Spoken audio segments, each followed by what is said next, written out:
नमस्कार दोस्तों, स्वागत है एक नए वीडियो में। आज का वीडियो काफ़ी इंपॉर्टेंट होने वाला है। 70वीं बीपीएससी एग्जाम देने जा रहे हैं उनके लिए, क्योंकि हम लेकर आए हैं पूरे एक साल के बिहार करंट अफेयर्स का ये वीडियो।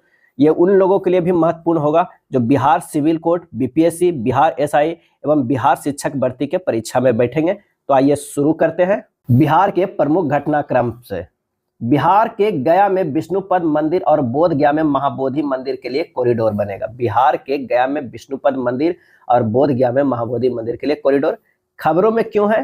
तो केंद्रीय बजट 2024-25 में बिहार के गया में विष्णुपद मंदिर और बोध गया में महाबोधि मंदिर के लिए कॉरिडोर परियोजनाओं को विकसित करने की योजना बनाई गई है।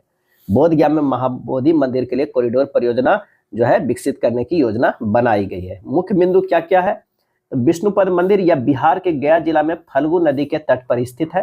मंदिर लगभग 100 फीट ऊंचा है और इसमें 44 स्तंभ है जो विशाल ग्रेनाइट ब्लॉक जो मुंगेर काले पत्थर से निर्मित है बने हैं तथा लोहे की पट्टियों से जुड़े हुए हैं।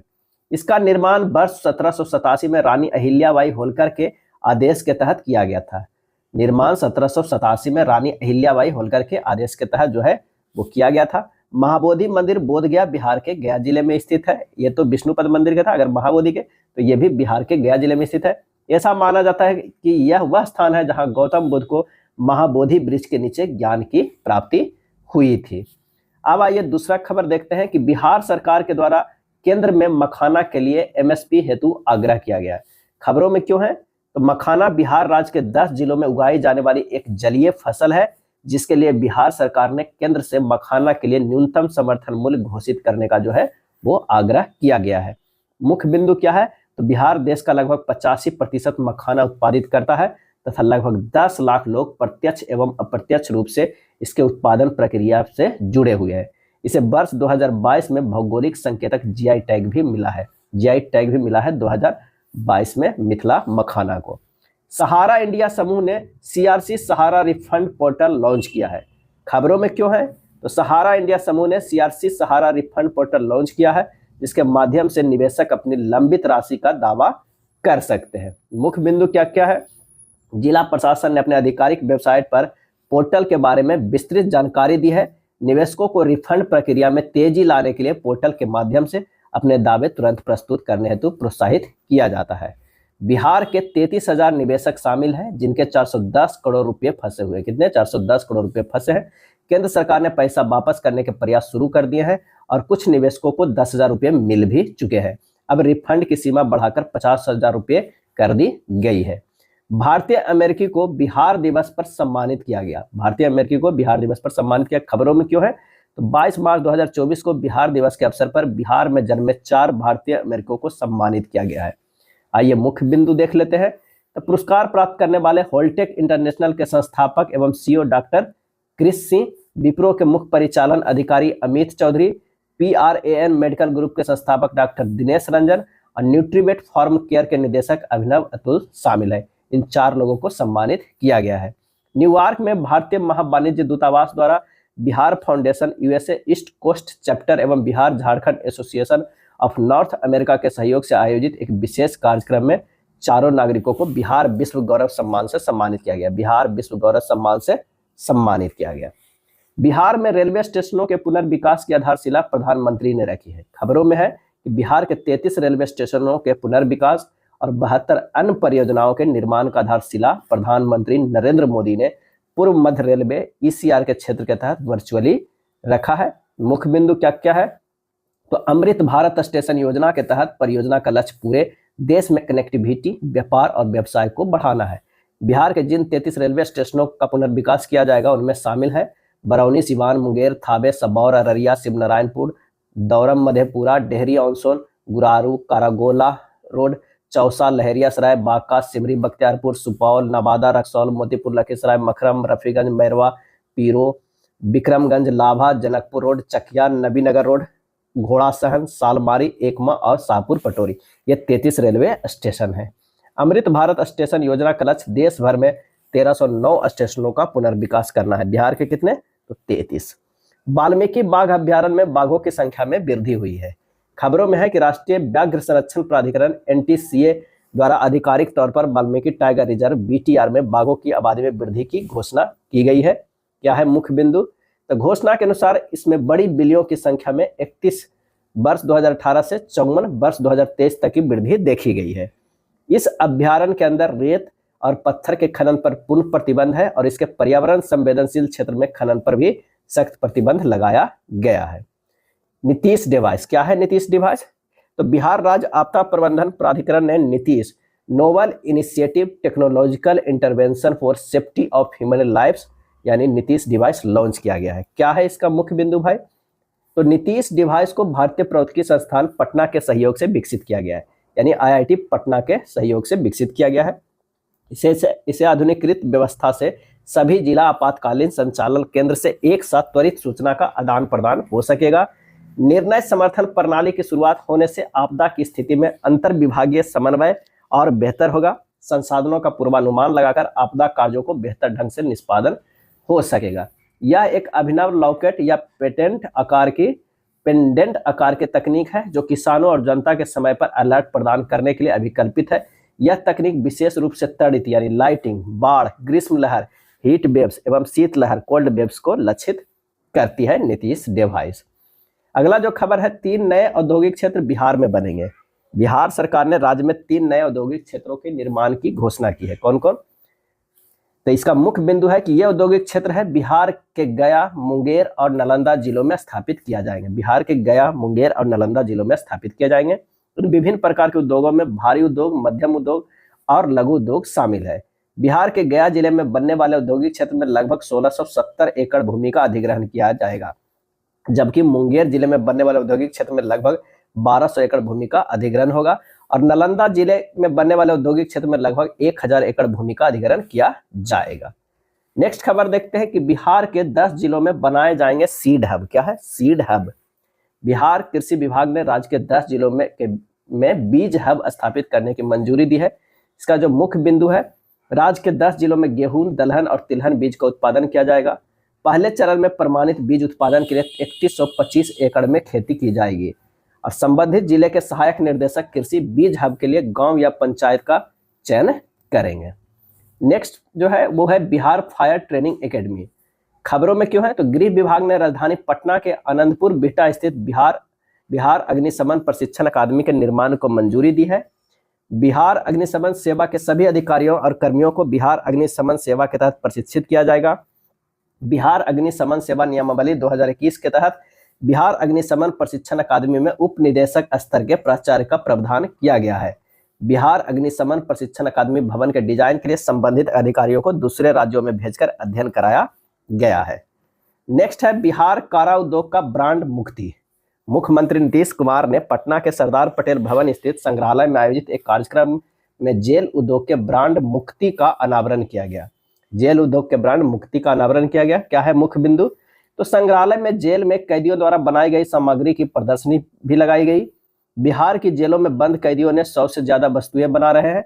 इसमें मसाले, सत्तू, ब्रेड, हर्बल चाय, सूती कपड़े, खादी कपड़े, लकड़ी उद्योग, हस्तशिल्प, मुद्रण सामग्री, चप्पल उद्योग, गृह देखभाल, भोजन, लोहा, कागज आदि सामग्री का उत्पादन किया जाता है।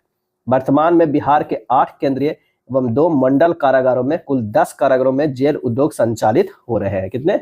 10, जिसमें 8 जो है वो केंद्रीय है और 2 है मंडल कारागार।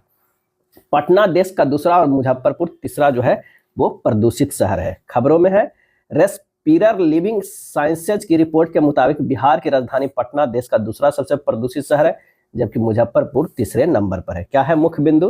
तो रिपोर्ट के मुताबिक पटना 97.7 माइक्रो M3 के साथ दूसरे स्थान पर है। इन शीर्ष 10 शहरों में 7 शहर है दिल्ली का, NCR और बिहार के हैं। 10 शहरों में 7 शहर दिल्ली, NCR और बिहार के हैं, जो गंगा के मैदानी इलाकों का जो है हिस्सा है।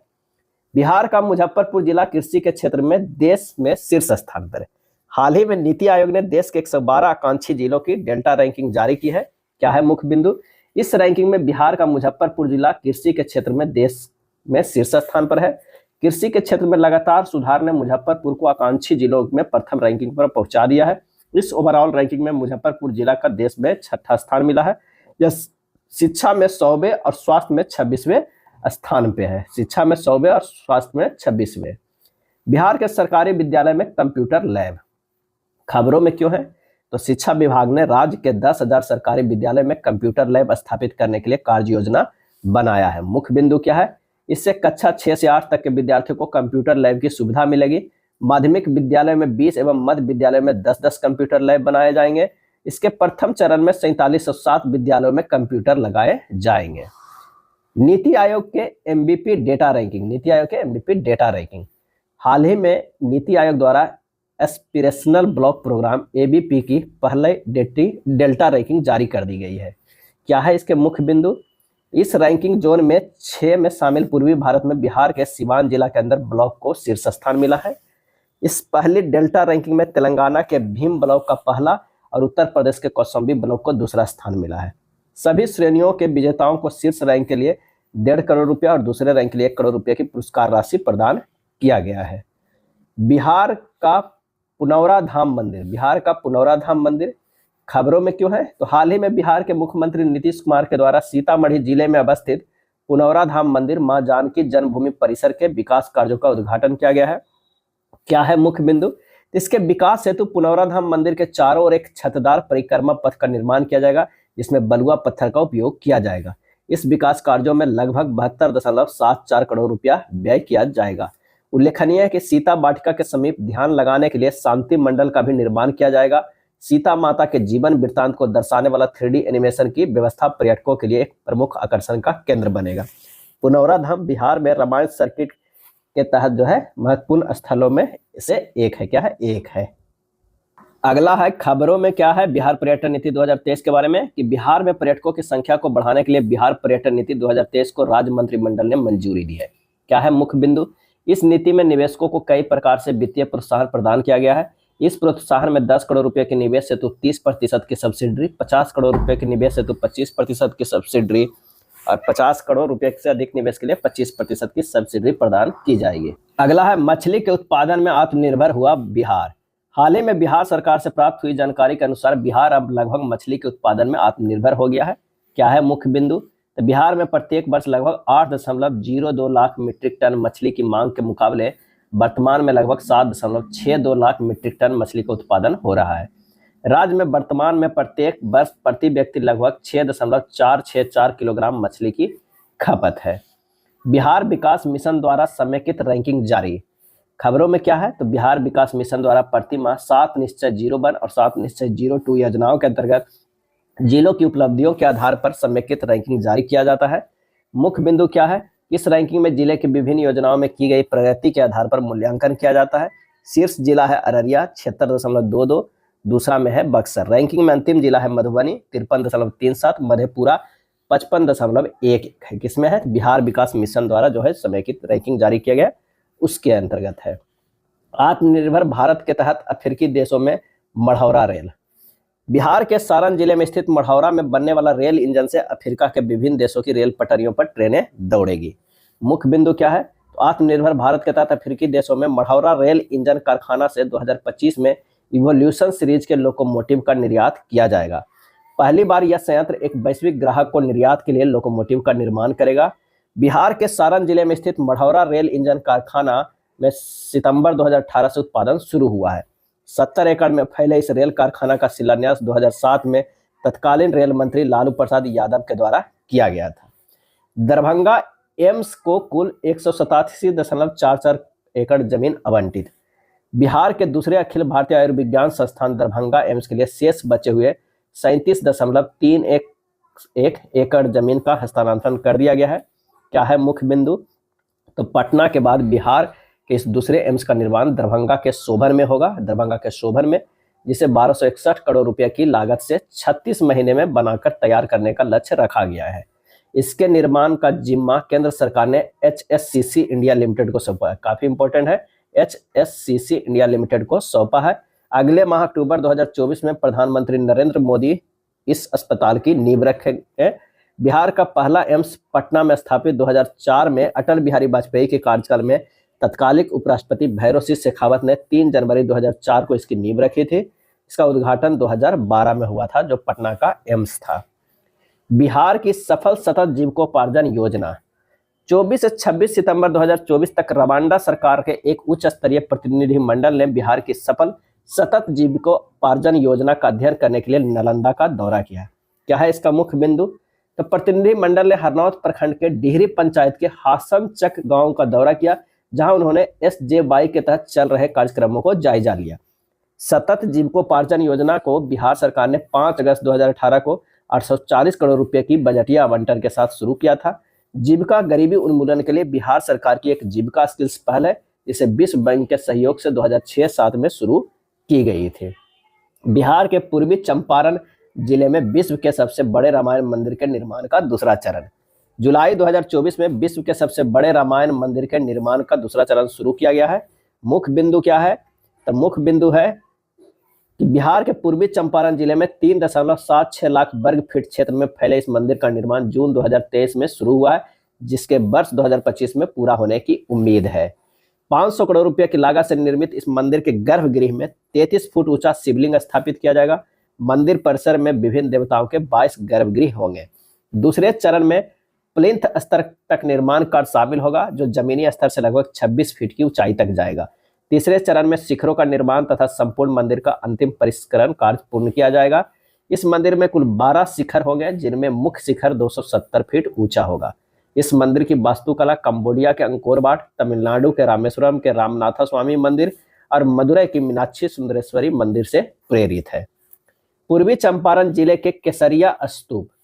दिसंबर 2023 में बिहार के मुख्यमंत्री ने पूर्वी चंपारण जिले के केसरिया स्तूप के मार्गीय सुविधा केंद्र सह कैफेटेरिया का उद्घाटन किया एवं केसरिया स्तूप के प्रांगण में पर्यटकीय सुविधा के विकास कार्यों का शिलान्यास किया।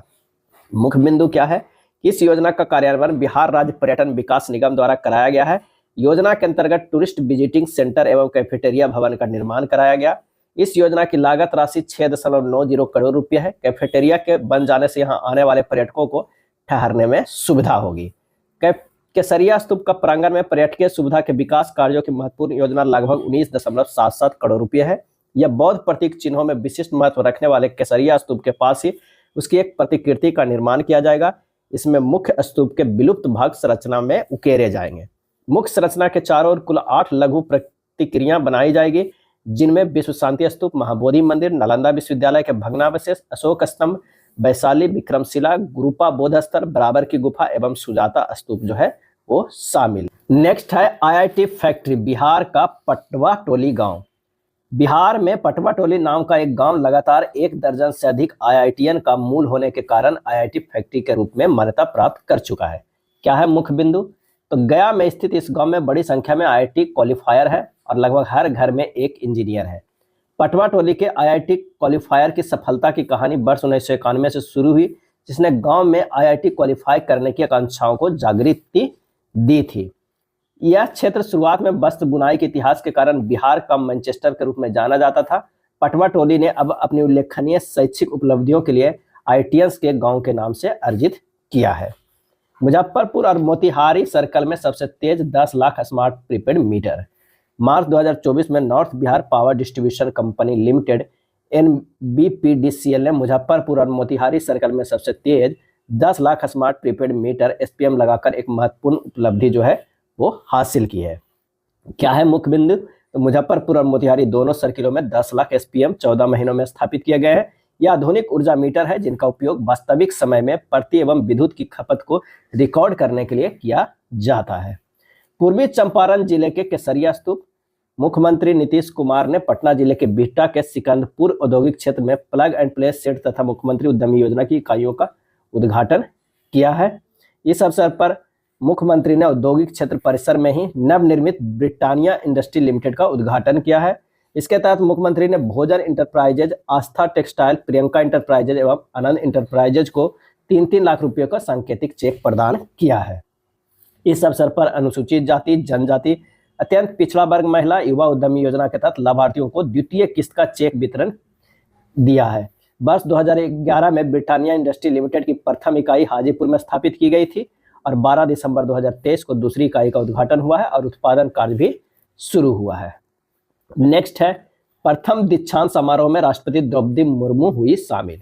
अक्टूबर 2023 में महात्मा गांधी केंद्रीय विश्वविद्यालय मोतिहारी के प्रेक्षागृह में आयोजित प्रथम दीक्षांत समारोह में राष्ट्रपति द्रौपदी मुर्मू शामिल हुई। क्या है मुख्य बिंदु? इस दौरान राष्ट्रपति द्रौपदी मुर्मू ने सबसे पहले दीक्षांत समारोह में प्रसिद्ध उद्योगपति, लेखक एवं सामाजिक विचारक RK सिन्हा एवं भारतीय अभिनेता, फिल्म निर्देशक एवं पटकथा लेखक चंद्र प्रकाश द्विवेदी को डॉक्टरेट की मानद उपाधि से सम्मानित किया। राष्ट्रपति महात्मा गांधी केंद्रीय विश्वविद्यालय मोतिहारी के विभिन्न संकाय स्नातक एवं स्नातकोत्तर पाठ्यक्रम के पास आउट विद्यार्थियों को मेडल एवं प्रशस्ति पत्र भेंट कर कुलाधिपति स्वर्ण पदक की उपाधि से भी सम्मानित किया। सर्वोच्च न्यायालय ने कहा है कि बिहार में जाति सर्वेक्षण को सार्वजनिक डोमेन में रखा जाए। खबर में क्या है कि सर्वोच्च न्यायालय ने बिहार जाति आधारित सर्वे के मामले में कहा कि सर्वे का पूरा विवरण सार्वजनिक डोमेन में डाला जाना चाहिए ताकि उसके निष्कर्षों को अगर कोई चाहे तो चुनौती दे सके। क्या है मुख्य बिंदु? तो न्यायाधीशों के पैनल ने उन याचिकाकर्ताओं को कोई भी सहायता देने से इनकार कर दिया जिन्होंने जाति सर्वेक्षण और पटना के उच्च न्यायालय के फैसलों को चुनौती दी है। इस तरह के कार्य को करने के लिए बिहार सरकार के फैसले का समर्थन करते हैं। बिहार जाति सर्वेक्षण 2023 से पता चलता है कि अन्य पिछड़ा वर्ग OBC और अत्यंत पिछड़ा वर्ग EBC मिलकर राज्य की कुल आबादी का जो है वो 63% हिस्सा है। जारी आंकड़ों के अनुसार राज्य की कुल जनसंख्या 13.07 करोड़ से अधिक है, जिससे अत्यंत पिछड़ा वर्ग 36% सबसे बड़ा सामाजिक वर्ग है। इसके बाद अन्य पिछड़ा वर्ग जो है 27.13% है।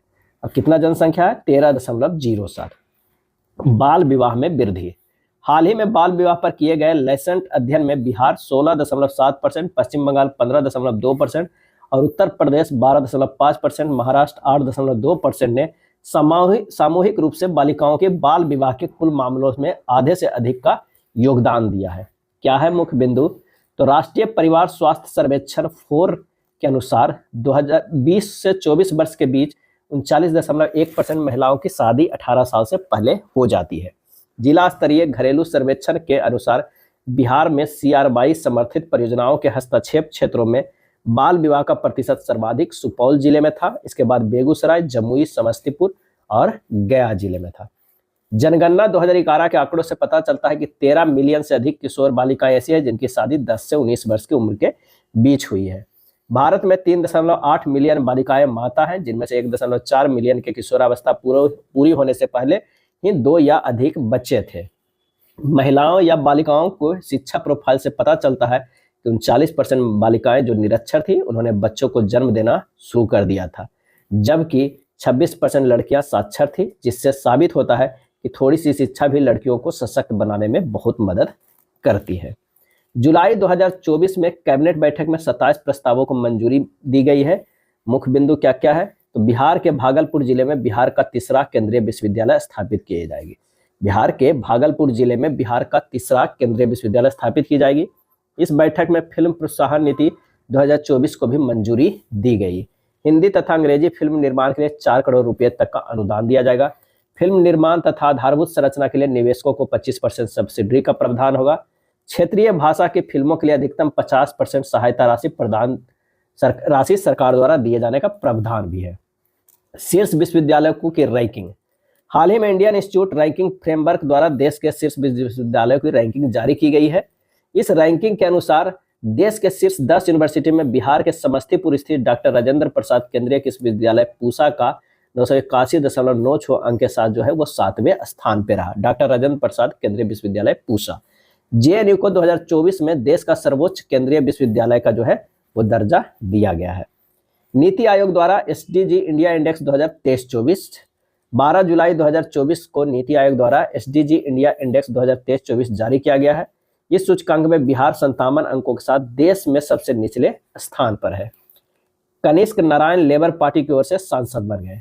जुलाई 2024 में ब्रिटेन में आयोजित चुनाव में भारतीय मूल के कनिष्क नारायण जो है लेबर पार्टी की ओर से सांसद बन गए हैं।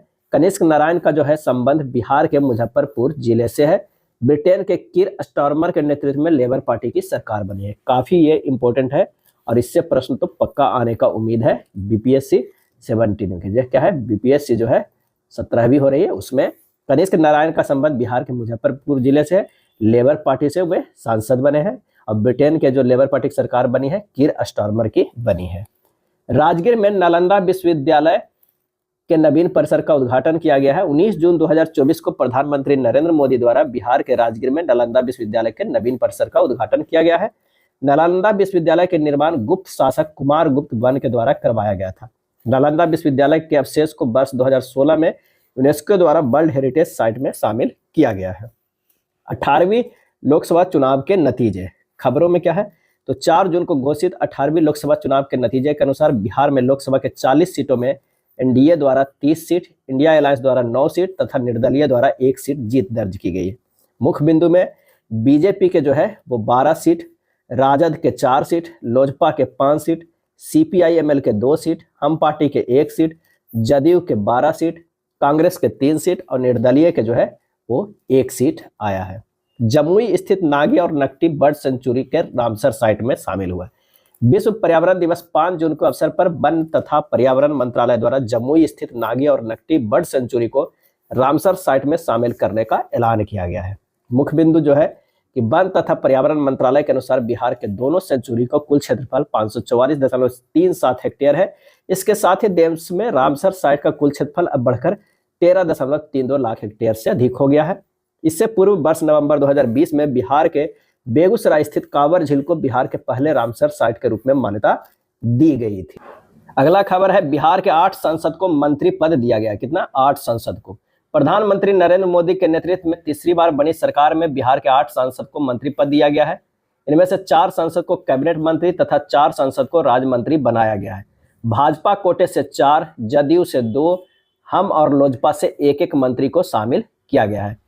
विभागवार मंत्रियों की सूची की अगर हम बात देखते हैं तो गिरिराज सिंह को वस्त्र मंत्रालय, लल्लन सिंह को पंचायती राज और डेयरी पशुपालन मंत्रालय, जीतन राम मांझी को सूक्ष्म लघु एवं मध्यम उद्योग मंत्रालय और सबसे ज्यादा उम्र के मंत्री भी ये बने हैं जीतन राम मांझी। चिराग पासवान को खाद्य प्रसंस्करण मंत्रालय, नित्यानंद राय को जो मिला है गृह राज्य मंत्री, रामनाथ ठाकुर को कृषि किसान कल्याण राज्य मंत्री, सतीश चंद्र दुबे को कोयला तथा खान भूतत्व राज्य मंत्री, राजभूषण चौधरी को मिला है जल शक्ति राज्य मंत्री मिला है। अगला है, बांका में बिहार का सबसे बड़ा सोलर पावर प्लांट चालू हुआ। मई 2024 में बांका में बिहार का सबसे बड़ा सोलर पावर प्लांट चालू हो गया। इस सोलर पावर प्लांट से मिलने वाली बिजली की दर मात्र 3.11 रुपये प्रति यूनिट है।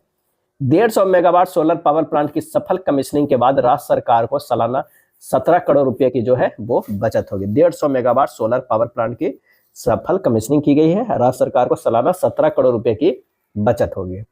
बिहार शहद उत्पादन में चौथे स्थान पे। हाल ही में जारी शहद उत्पादन में राष्ट्रीय आंकड़ों के अनुसार बिहार शहद उत्पादन में चौथे स्थान पे रहा। शहद उत्पादन में बिहार के 3 शीर्ष जिले मुजफ्फरपुर, पूर्वी चंपारण और बेगूसराय। विगत वर्ष कुल 20,620 टन शहद का उत्पादन बिहार में हुआ था। शहद उत्पादन में शीर्ष राज्य जो है वो उत्तर प्रदेश है। क्या है? उत्तर प्रदेश है। वर्ष 2023-24 में बिहार के वस्तु एवं सेवा कर जीएसटी संग्रह में जो है कि वो है वृद्धि हुआ है। वाणिज्य कर विभाग द्वारा वर्ष 2022-23 की तुलना में वर्ष 23-24 में बिहार के वस्तु एवं सेवा कर जीएसटी संग्रह में 18.13% की वृद्धि बताई गई है। मुख्य बिंदु है, बिहार राज्य द्वारा वर्ष 23-24 में जीएसटी तथा अन्य करों से कुल 38,161 करोड़ रुपया का राजस्व एकत्रित किया गया है, जबकि वर्ष 22-23 में कुल एकत्रित राजस्व 34,541 करोड़ रुपया था। अगला है, नाबार्ड द्वारा बिहार को एक वर्ष में प्रदान की गई सबसे अधिक वित्तीय सहायता। राष्ट्रीय कृषि और ग्रामीण विकास बैंक नाबार्ड द्वारा बिहार के वित्तीय वर्ष 23-24 के दौरान पुनर्वित्त, प्रत्यक्ष वित्त और अनुदान सहायता के रूप में 10,372.86 करोड़ रुपए की वित्तीय सहायता प्रदान की गई है। मुख्य बिंदु है कि नाबार्ड द्वारा राज्य के पिछले वित्तीय वर्ष 22-23 की तुलना में 21% की वृद्धि दर्ज की गई है।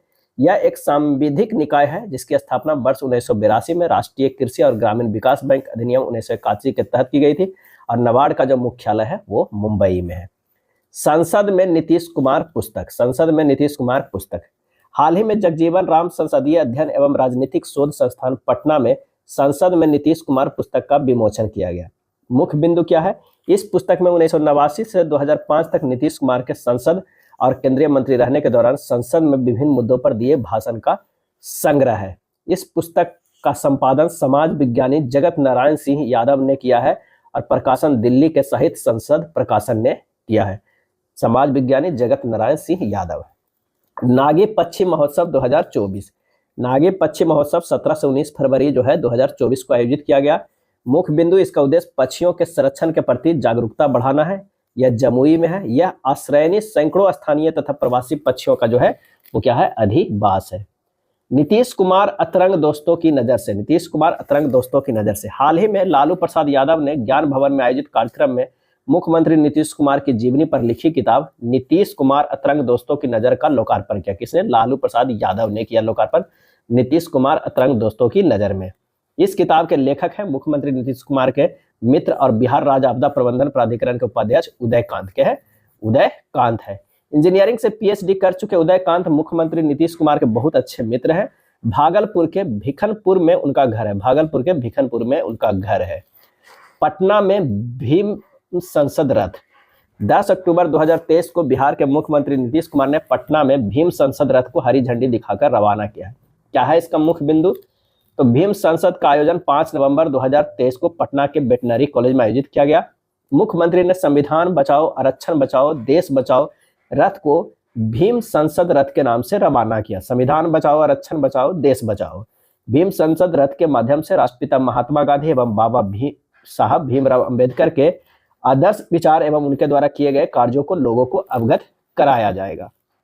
अगला है बिहार राज्य की प्रमुख योजना परियोजना, जैविक कॉरिडोर योजना। वर्ष 2019-20 में जैविक कॉरिडोर योजना का आरंभ राज्य के 13 जिलों पटना, बक्सर, भोजपुर, सारण, वैशाली, समस्तीपुर, बेगूसराय, भागलपुर, मुंगेर, नालंदा, लखीसराय, कटिहार और खगड़िया में किया गया। जैविक कॉरिडोर योजना का आरंभ। तीसरे कृषि रोड मैप 2017 से 22 में जैविक खेती को बढ़ावा देने पर खास जोर दिया गया था। यहाँ हम लोग देख रहे हैं बिहार राज्य की जो प्रमुख योजना योग परियोजना शुरू है उसके बारे में। कृषि रोड मैप 4 ये 1 अप्रैल 2023 को कृषि के समग्र विकास के लिए शुरू हुआ है। अवधि है 31 मार्च 2028 तक के। इस समय अवधि में प्राकृतिक वन भूमि सहित प्राकृतिक वनों के बाहर करीब 20 करोड़ पौधे को लगाया जाएगा। चौथे कृषि रोड मैप में 12 विभागों को शामिल किया गया है। कुल खर्च जो है 1.62 लाख करोड़ रुपए होगा, 1.62 लाख करोड़ रुपए होगा और इसके तहत कृषि के आधुनिकीकरण पर ध्यान दिया जाएगा। चौथे कृषि रोड मैप के तहत बिहार विभाग प्राकृतिक वन भूमि पर 350 लाख पौधों का रोपण, 1 लाख हेक्टेयर में मृदा जल संरक्षण तथा 150 मीटर जल संचयन की क्षमता को गार्लैंड ट्रेंच निर्माण का लक्ष्य है। मोटे अनाज की खेती को बढ़ावा दिया जाएगा। टिश्यू कल्चर आधारित पौधा सालों की स्थापना की जाएगी। अगर कृषि रोड मैप 1 की बात किया जाए तो ये 2008 से 12 तक था। रोड मैप 2 जो है वो 12 से 17, कृषि रोड मैप 17 से 23 था। नेक्स्ट है बिहार राज्य फसल सहायता योजना यानी BRFSY। राज्य में बाढ़, सूखा, पाला आदि प्राकृतिक आपदाओं के कारण किसानों को अधिसूचित फसलों का नुकसान होने पर वित्तीय सहायता देने के लिए इस योजना की शुरुआत वर्ष 2018 के खरीफ मौसम से हुई है। अगला है सहायता राशि फसल को 20% से कम नुकसान पहुंचने पर 7500 रुपया प्रति हेक्टेयर से लेकर 20% से अधिक नुकसान होने पर 10,000 रुपया प्रति हेक्टेयर तक होती है। अधिकतम 2 हेक्टेयर फसल क्षेत्र के लिए सहायता राशि दी जाएगी। निपुण भारत निपुण बिहार कार्यक्रम राज्य के कक्षा 1 से 5 के बच्चों में निर्धारित दक्षता के लिए निपुण भारत निपुण बिहार कार्यक्रम प्रारंभ किया गया है। इसके अंतर्गत 69,243 विद्यार्थियों को कक्षा 1 से 5 का स्कूल किट एवं कक्षा 1 से 3 के लगभग 57.5 लाख विद्यार्थियों के लिए जो है अभ्यास पुस्तिका उपलब्ध कराया गया है। जन नायक कर्पूरी ठाकुर छात्रावास योजना पिछड़े और अति पिछड़े वर्गों के विद्यार्थियों के लिए इस योजना का प्रारंभ 2008-9 में किया गया था। वर्तमान में इसके अंतर्गत 32 जिलों में छात्रावास बनाए गए हैं और सभी 32 छात्रावास चालू हो गए। इन सभी छात्रावासों में जन नायक पुस्तकालय, डिजिटल अध्ययन केंद्र विकसित किए जा रहे हैं निपुण भारत निपुण बिहार कार्यक्रम में। अगला है मुख्यमंत्री पिछड़ी जाति एवं अति पिछड़ी जाति कौशल विकास योजना। इस योजना का आरंभ वर्ष 2017-18 में हुआ था और इसका क्रियान्वयन श्रम संसाधन विभाग द्वारा किया जा रहा है। उद्देश्य है वंचित लोगों को सामाजिक और आर्थिक कौशल बढ़ाकर उन लोगों को मुख्य धारा में लाना है। बिहार ग्रामीण आजीविका परियोजना, बिहार ग्रामीण जो है आजीविका परियोजना, इसके अंतर्गत 1864 स्वयं सहायता समूहों को 74.17 करोड़ रुपए का चेक वितरित किया गया है। हाल ही में बिहार सरकार ने औरंगाबाद, डेहरी और सासाराम में पीने के लिए सोन नदी का जल उपलब्ध कराने हेतु 1347 करोड़ रुपए की परियोजना की आधारशिला रखी गई है। कोसी मेची नदी जोड़ो परियोजना, बजट सत्र में केंद्र सरकार ने बिहार में बाढ़ नियंत्रण के सहायता के लिए 11,500 करोड़ रुपए के आवंटन की घोषणा की है। उद्देश्य है कोसी मेची लिंक परियोजना का विकास करना। यह पहल जल संसाधनों के प्रबंधन और क्षेत्र में सिंचाई की एक बृहद परियोजना का हिस्सा है। इस परियोजना के अंतर्गत महानंदा नदी बेसिन से 2,15,000 हेक्टेयर कृषि भूमि की सिंचाई सहायता प्रदान करना है। नेक्स्ट परियोजना जो है वो प्रधानमंत्री द्वारा बिहार में परियोजनाओं का अनावरण। मार्च 2024 में प्रधानमंत्री मोदी द्वारा बिहार के पश्चिमी चंपारण जिले में 12,800 करोड़ रुपए की परियोजनाओं का, जबकि औरंगाबाद जिले में 21,400 करोड़ रुपए की विकास परियोजनाओं का अनावरण किया। प्रधानमंत्री ने गंगा पर 6 लेन वाले पुल की आधारशिला रखी, जिसका निर्माण मौजूदा जेपी जयप्रकाश नारायण गंगा सेतु के समानांतर किया जाएगा। साथ ही पटना में यूनिटी मॉल की आधारशिला रखी, जिसका निर्माण 200 करोड़ रुपए से अधिक की लागत से किया जाएगा और यह एक जिला एक उत्पाद का परियोजना को बढ़ावा देगा। पीएम मोदी द्वारा 3 रेलवे परियोजनाओं राष्ट्र को समर्पित की, जिनमें पाटलिपुत्रा पहलेजा लाइन का दोहरीकरण और बंधुआ एवं पैसार के बीच 26 किलोमीटर लंबी नई लाइन शामिल है। पीएम ने नमामि गंगे योजना के तहत 2190 करोड़ से अधिक की 12 परियोजनाओं का भी उद्घाटन किया। इनमें पटना, सोनपुर, नवगछिया और छपरा के सीवरेज ट्रीटमेंट प्लांट शामिल है। लघु उद्यमी योजना 2024। फरवरी 2024 में बिहार सरकार ने इस योजना के तहत लगभग 94 लाख परिवारों के प्रति परिवार 2 लाख रुपए की वित्तीय सहायता प्रदान की, जिसे बिहार सरकार ने जनवरी 2024 में मंजूरी प्रदान की। इस योजना के तहत 50 लाभार्थियों का चयन कंप्यूटर रैंडमाइजेशन प्रणाली के माध्यम से किया गया। गरीब परिवारों के कम से कम एक सदस्य को 63 प्रकार की इकाइयों में से हस्तशिल्प, कपड़ा, सैलून, भोजनालय जैसी छोटी औद्योगिक या प्रसंस्करण इकाइयों को स्थापित करने तथा उन्हें चलाने के लिए 3 किस्तों में 2 लाख रुपए तक का अनुदान प्रदान किया जाएगा। जल प्रबंधन परियोजना। फरवरी 2024 में केंद्रीय वित्त मंत्रालय के तहत आर्थिक मामलों के विभाग ने बिहार एकीकृत जल संसाधन प्रबंधन परियोजना के लिए विश्व बैंक से ऋण हेतु राज्य सरकार के अनुरोध को अपनी स्वीकृति प्रदान की है। नेक्स्ट है स्टेशनों के लिए पुनर्विकास योजना। फरवरी 2024 में प्रधानमंत्री मोदी ने पूर्व मध्य रेलवे ईसीआर क्षेत्र के तहत बिहार में 33 रेलवे स्टेशनों के पुनर्विकास और 72 अन्य परियोजनाओं के निर्माण की ऑनलाइन आधारशिला रखी है। स्मार्ट गांव पंचायत परियोजना। फरवरी 2024 में बिहार के बेगूसराय जिले के पपरौर ग्राम पंचायत में स्मार्ट ग्राम पंचायत के डिजिटलीकरण की दिशा में क्रांति परियोजना का उद्घाटन किया गया। नेक्स्ट योजना है गंगा जल आपूर्ति योजना। 15 दिसंबर 2023 को मुख्यमंत्री नीतीश कुमार द्वारा नवादा जिला के कादिरगंज के पौरा गांव में गंगा जल आपूर्ति योजना का लोकार्पण किया गया 15 दिसंबर 2023 को। इस दौरान मुख्यमंत्री नीतीश कुमार ने 36 million litre clear water pump house का उद्घाटन किया। नेक्स्ट है मुख्यमंत्री प्रखंड परिवहन योजना। बिहार के परिवहन विभाग ने मुख्यमंत्री प्रखंड परिवहन योजना की अधिसूचना 29 नवंबर 2023 को जारी की और इस योजना का संचालन 2025-26 तक होगा। जिला मुख्यालय के प्रखंडों को छोड़कर शेष 496 प्रखंडों में योजना के तहत प्रति प्रखंड 7 लाभुकों को बस की खरीद के लिए 5 लाख रुपए अनुदान दिया जाएगा। सोलर प्लेट योजना। 29 अक्टूबर 2023 को बिहार सरकार ने नहरों के किनारे सोलर प्लेट लगाए जाने की योजना को मंजूरी प्रदान की है, जिससे जमीन उपलब्ध करने की समस्या हल हो गई है। जेटीबीएस योजना। 20 अक्टूबर 2023 को बिहार के समस्तीपुर रेल मंडल ने बेरोजगार युवाओं के लिए जेटीबीएस योजना की शुरुआत की है, जिसके तहत रेलवे समस्तीपुर सहित 28 स्टेशनों पर टिकट बुकिंग एजेंट की तैनाती की जाएगी। नेक्स्ट योजना है गंगा गंडक नदी जोड़ो योजना। 29 जून 2023 को बिहार के सूचना एवं जनसंपर्क सह जल संसाधन मंत्री संजय कुमार झा ने बताया है कि मुख्यमंत्री नीतीश कुमार के निर्देश पर शुरू होने वाली गंडक गंगा नदी जोड़ परियोजना राज्य के गोपालगंज, सिवान और सारण जिलों के लिए वरदान साबित होगा। इस योजना में गोपालगंज जिले के हीरा पाकड़ के पास गंडक नदी से शुरू कर सारण जिले के हासिलपुर के पास गंगा नदी तक कुल 170 किलोमीटर लंबे लिंक चैनल का निर्माण होगा। इसमें सेक्शनिंग और खुदाई के कार्य शामिल है। अगला है मुख्यमंत्री डिजिटल हेल्थ योजना। इसकी शुरुआत 21 अक्टूबर 2022 को हुआ है। मुख्यमंत्री डिजिटल हेल्थ योजना। इस योजना के तहत अब डिजिटल हेल्थ ऐप के जरिए हॉस्पिटल में डॉक्टर और बेड है या नहीं यह जान सकेंगे। इस योजना को अगले 5 वर्षों में 22-23 से लेकर 26-27 चरणबद्ध तरीके से लागू किया जाएगा। फिश ऑन व्हील्स योजना। शुरुआत जून 2022 को बिहार पशुपालन एवं मत्स्य विभाग के द्वारा हुआ था। क्या है उद्देश्य फिश ऑन व्हील्स योजना का? राज्य के सभी टीबी मरीजों इम्यूनिटी बढ़ाकर उन्हें स्वस्थ करने और उनके परिवार के सदस्यों को संक्रमण से बचाने के लिए है। इसके तहत मरीजों के घर पहुंचकर उन्हें मछली चावल खिलाया जाएगा। मुख्यमंत्री युवा उद्यमी योजना। शुभारंभ 18 जून 2021 को मुख्यमंत्री नीतीश कुमार द्वारा है। मुख्यमंत्री युवा उद्यमी योजना स्वरोजगार और स्टार्टअप को बढ़ावा देने के लिए इन योजनाओं के तहत युवाओं और महिलाओं को रोजगार के लिए सरकार की ओर से 10 लाख रुपए तक का लोन 50% अनुदान के साथ मिलेगा। योजना के पात्र 18 से 50 वर्ष के बीच के सभी लोग हैं। घर तक फाइबर योजना शुरुआत 21 सितंबर 2021 को प्रधानमंत्री नरेंद्र मोदी द्वारा बिहार से।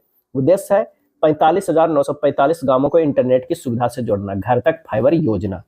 हर घर नल जल योजना शुभारंभ 28 अगस्त 2020 के गांवों में कनेक्शन देने के मामले में 19 जिलों ने 100% लक्ष्य प्राप्त किया है। दूसरी ओर शहरों में 15 जिलों ने 100% लक्ष्य प्राप्त किया है। गांवों में नल जल कनेक्शन देने के मामले में प्रथम स्थान पे बांका है और शहरों के मामले में प्रथम स्थान जहानाबाद जिला है। स्वामित्व योजना शुभारंभ हुआ था 24 अप्रैल 2020 को प्रधानमंत्री नरेंद्र मोदी द्वारा। इसके तहत ग्रामीण क्षेत्रों में ड्रोन के माध्यम से भूमि का सर्वे तथा मैपिंग कर प्रॉपर्टी कार्ड दिया जाएगा, जिसमें जमीन से संबंधित जानकारी रहेगी। मुख्यमंत्री वृद्धजन पेंशन योजना शुभारंभ 1 अप्रैल 2019 को बिहार के मुख्यमंत्री नीतीश कुमार द्वारा किया गया था। मुख्यमंत्री वृद्धजन पेंशन योजना, इस योजना के अंतर्गत 60 से 79 वर्ष की आयु के लोगों को हर महीने 400 रुपया तथा 80 वर्ष से अधिक आयु के लोगों को हर महीने 500 रुपये पेंशन आर्थिक सहायता के रूप में प्रदान की जाएगी। बिहार पत्रकार सम्मान योजना शुभारंभ 13 फरवरी 2019 को किया गया था। इस योजना के तहत 20 वर्ष तक पत्रकारिता का अनुभव रखने वाले पत्रकारों को प्रति माह 6,000 रुपये पेंशन दिए जाएंगे। 60 साल और उससे ऊपर के पत्रकारों को ही यह लाभ दिया जाएगा। प्यार का पौधा अभियान है, शुभारंभ 14 फरवरी 2020 को हुआ था। वैलेंटाइन डे के दिन 2020 में पटना में पर्यावरण वन विभाग द्वारा। उद्देश्य है पर्यावरण की सुरक्षा के लिए पेड़ लगाने की प्रथा को बढ़ावा देना है। जल जीवन हरियाली मिशन शुभारंभ 26 अक्टूबर 2019 को महात्मा गांधी की 150वीं जयंती पर राज्य में रह रहे किसानों को सरकार 75,500 रुपये की सब्सिडी मदद राशि के रूप में प्रदान करेगी।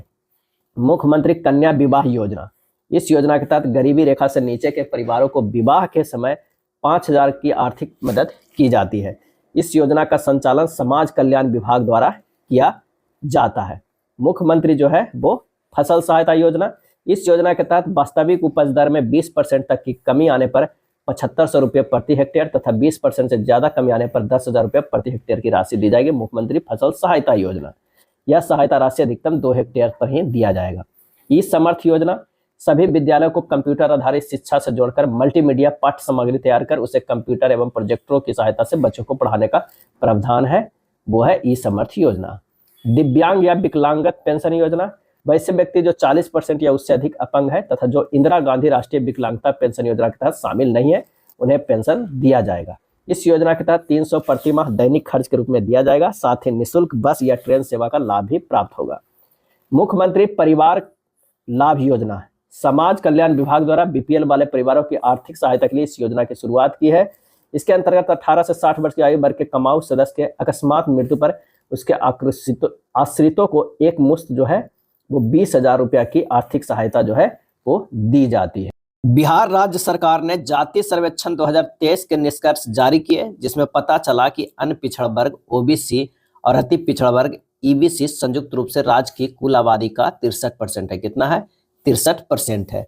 2 अक्टूबर 2023 को महात्मा गांधी की 154वीं जयंती पर बिहार राज्य के डेवलपमेंट कमिश्नर विवेक सिंह ने जातीय सर्वेक्षण 2023 के आंकड़े जारी किए। बिहार सरकार की जारी अनुसूचियों के अनुसार राज्य में कुल जातियों की संख्या लगभग कितना है? 214 है। राज्य में कुल जातियों की संख्या 214 है। बिहार में जातीय सर्वेक्षण 2023 में कुल 6 धर्म शामिल थे। कितने? 6 धर्म शामिल थे। धार्मिक आधार पर बिहार में जनसंख्या की बात करें तो हिंदू आबादी जो है कुल था 10,71,92,958। 10,71,92,958 कितना प्रतिशत है? तो ये 81.99% है। अगर बात करें मुस्लिम आबादी के तो मुस्लिम आबादी है 2,31,49,925। 2,31,49,925 प्रतिशत में ये 17.70% आया है। ईसाई आबादी की अगर हम बात करें तो 75,238 है, जो 0.05% है। सिख आबादी की बात करें तो 14,753 है, 0.011% है।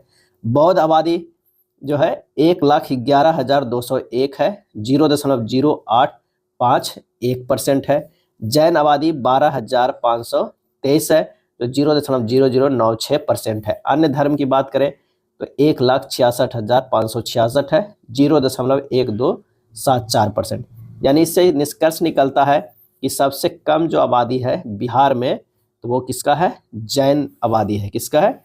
जैन आबादी है 12,523। 12,523। उसके बाद अगर हम बात करते हैं तो सिख की है। क्या है? सिख की है 14,753। 14,753। चलिए नेक्स्ट देखते हैं, जाति सर्वेक्षण में अपनाई गई प्रक्रिया क्या क्या है। तो यह सर्वेक्षण 2 चरणों में किया गया था, जिनमें से प्रत्येक के अपने मानदंड और उद्देश्य थे। पहला चरण जो था वो 7 जनवरी 2023 से 21 जनवरी 2023 तक। इस चरण के दौरान बिहार के सभी घरों की संख्या दर्ज की गई। प्रगणकों को 17 प्रश्नों का एक सेट दिया गया था, जिनका उत्तर प्रत्यार्थी को अनिवार्य रूप से देना था। दूसरा चरण जो है वो 15 अप्रैल 2023 से 31 मई 2023 तक। इस चरण के दौरान जो घरों में रहने वाले व्यक्तियों, उनकी जातियों, उपजातियों और सामाजिक आर्थिक स्थितियों के संबंध में डेटा एकत्र किया गया। हालांकि परिवार के मुखिया का आधार संख्या, जाति प्रमाण पत्र संख्या और राशन कार्ड संख्या अंकित करना वैकल्पिक था। ओबीसी कोटा बढ़ाना क्या है? इस सर्वेक्षण के निष्कर्ष से ओबीसी कोटा को 27% से अधिक बढ़ाने और ईबीसी कोटे के अंतर्गत कोटे की मांग में बढ़त होने की संभावना है। वर्ष 2017 में ओबीसी के उप वर्गीकरण पर विचार कर रहे जस्टिस रोहिणी आयोग ने अपनी रिपोर्ट सौंप दी है और इसकी सिफारिशें अभी तक सार्वजनिक नहीं की गई है। आरक्षण सीमा का पुनर्निर्धारण। यह सर्वेक्षण डेटा इंदिरा साहनी बनाम भारत संघ 1992 मामले में अपने ऐतिहासिक निर्णय में सर्वोच्च न्यायालय द्वारा लगाई गई आरक्षण पर 50% की सीमा पर बहस को फिर से शुरू कर देगा। ओबीसी की जनसंख्या के आधार पर जाति समूहों के विभिन्न वर्ग जनसंख्या के अनुपात में आरक्षण कोटा बढ़ाने की मांग कर सकते हैं। संवैधानिक दायित्व की पूर्ति। जाति सर्वेक्षण संविधान के भाग 4 में उल्लिखित राज्य नीतियों के निर्देशक सिद्धांतों डीपीएसपी में बताए गए उद्देश्यों को प्राप्त करने में सहायता करेगा। इससे संविधान निर्माताओं द्वारा उल्लेखित सामाजिक आर्थिक उद्देश्यों को प्राप्त करने में प्रमुख रूप से मदद मिलेगी। सर्वोदय की प्राप्ति क्या है? लक्षित उपायों को विकसित करने के लिए जाति जनगणना का उचित उपयोग किया जा सकता है, ताकि राज्य भर में व्याप्त असमानता को कम किया जा सके और भविष्य में समानता एवं सामाजिक न्याय को बढ़ावा दिया जा सके। जाति जनगणना से जुड़े मुद्दे देख लेते हैं। जाति जनगणना के परिणाम। जाति में एक भावनात्मक तत्व होता है और इस प्रकार जाति जनगणना के राजनीतिक एवं सामाजिक प्रभाव होते हैं। ऐसी चिंताएं रही है कि जाति की गिनती से अस्मिता को मजबूत बनाने में सहायता मिल सकती है। इसके दुष्परिणाम के कारण SECC यानी socio economic and caste census के लगभग 1 दशक बाद जाति जनगणना से संबंधित डेटा की एक बड़ी मात्रा अप्रकाशित है या केवल अंशों में जारी की गई है। जाति के संदर्भ में विशिष्टता है कि भारत में जाति कभी भी वर्ग या अभाव का प्रतीक नहीं रही है। यह एक विशिष्ट प्रकार का अंतर्निहित भेदभाव है जो अक्सर वर्ग से परे होता है। उदाहरण के रूप में अगर देखते हैं तो दलित उपनाम वाले लोगों को रोजगार के लिए, साक्षात्कार के लिए बुलाए जाने की संभावनाएं कम होती है, भले ही उनकी योग्यता उच्च जाति के उम्मीदवारों से बेहतर हो। मकान मालिकों द्वारा उन्हें किराएदार के रूप में स्वीकार किए जाने की संभावनाएं भी कम होती है। आज भी देश भर में एक सुशिक्षित संपन्न परिवार के दलित लड़के से विवाह उच्च जाति की महिलाओं के परिवारों में हिंसक प्रतिशोध की भावना को भड़का सकता है। भारत में अंतिम जाति जनगणना का आयोजन वर्ष 1931 में जाति जनगणना हुआ था। अंतिम जाति जनगणना वर्ष 1931 में आयोजित की गई थी और इससे संबंधित डेटा तत्कालीन ब्रिटिश सरकार द्वारा सार्वजनिक रूप से उपलब्ध कराया गया था। यह जाति जनगणना मंडल आयोग की रिपोर्ट और उसके बाद सरकार द्वारा अन्य पिछड़ा वर्ग के लिए आरक्षण नीतियों के कार्यान्वयन का आधार बनी थी।